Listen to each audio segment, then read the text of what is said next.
Hey guys, and welcome to today's video. Today, once again, I want to talk about scalp inflammation and how it can affect and cause the treatment is not working anymore. Lately, I received an email from someone who had exactly this problem, and I want to share this email and his pictures on this video to kind of show you what happens when inflammation is affecting one's scalp environment and causes basically the treatment stops working.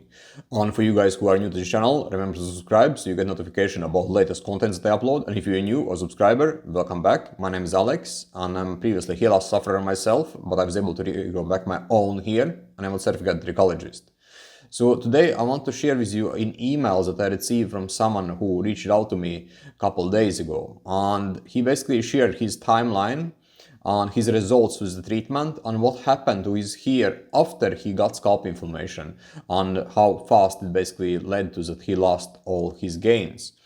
So basically what we can see here is that this is his baseline before the treatment, and you can see that there is a thinning in the frontal area, and also overall thickness or overall density has been likely thinning out. And basically what happened here is that he started with the treatment with minoxidil and finasteride, and he was able to achieve awesome results in just 4 months. And this is possible for someone who is younger and who have had a recent hair loss and there is no kind of severe underlying problem besides, let's say, for example, DHT problem, right? So let's say, for example, one is DHT sensitive or having adrenal alopecia because of genetic factors, and one starts to block DHT with finasteride, then this approach will likely work and one will be able to have a nice recovery like this guy did if one is having only those kind of factors that's causing the problem. And then what happened is that he got scalp inflammation problem, and what happened is that afterwards it was just downhill and he lost all his gains and his hair loss progression just keep getting worse and worse. And this just shows how important it is to solve and address scalp inflammation, right? Because if you don't address scalp inflammation or dermatitis, it will continue to weaken the follicles and it will make treatment ineffective and basically make that hair loss progression will continue. Right, so scalp inflammation is something that is highly important to address. Like, for example, we can have different issues on the scalp, like I spoke before. We can have a scalp inflammation, which is affecting like more like a scalp, like larger areas of the scalp, and then we can have microinflammation that is affecting more like a follicles on the scalp, and then there is also, of course, dermatitis. Like from all those three, I would say that scalp inflammation is a most severe factors that needs to be addressed as soon as possible. Afterwards, it would be dermatitis that is highly problematical for the follicles. And third one is microinflammatory problems. Right? So microinflammatory problems is also something that can cause issues and cause that hair basically becomes weaker. But from those two first ones that I mentioned, microinflammation is less kind of invasive compared to scalp inflammation and dermatitis. But all of them requires that you do take action if you are having and suffering for any of those kind of conditions.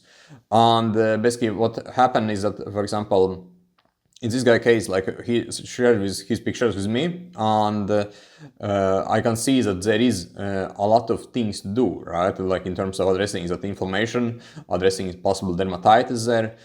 And the thing also is that he can recover to the hair he had, or at least to the point where he had hair before, right? It is fully possible, right? But he again has to take action and solve those underlying problems that is causing that he is having the inflammation on his scalp. And again, it could be gut problems. It could be, for example, scalp itself that is out of balance. It could be multiple factors. It could be trigger foods, gut issues, scalp that is out of balance, and possibly some other issues such as allergies, for example. Like those things can amplify the inflammation and make it worse, for example. And it could also be some stress element or stress factor, like it will happen for me, for example, that is affecting and causing that he has more severe issues going on. But like I said, those things has to be addressed, and addressing those with a correct approach is important, right? Because if he is able to address them, he will likely get again results from the treatment. Like you have seen in my previous videos, if you have been watching my channel for a while, you have seen that when I have issues with my hair, I'm always able to recover my hair again with the same treatment when I solve the problem I was having. Right? So for example, I never have stepped it up to strong aminoxidil.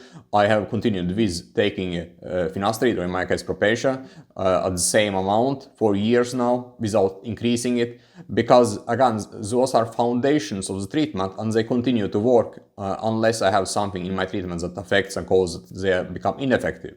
Right? So instead of kind of making treatment more extreme, that usually is a typical approach one would do. I do instead approach the problem by addressing the root cause of the issue and solving that root cause, and then the treatment continues to be effective and continues basically recover my hair. So this is something I want to share with you in today's video for you guys. And for you guys who struggle with the hair loss, or you have basically not seen results from treatment, or you're actually having inflammatory problems, dermatitis, let's talk, let's find out what is a problem for you.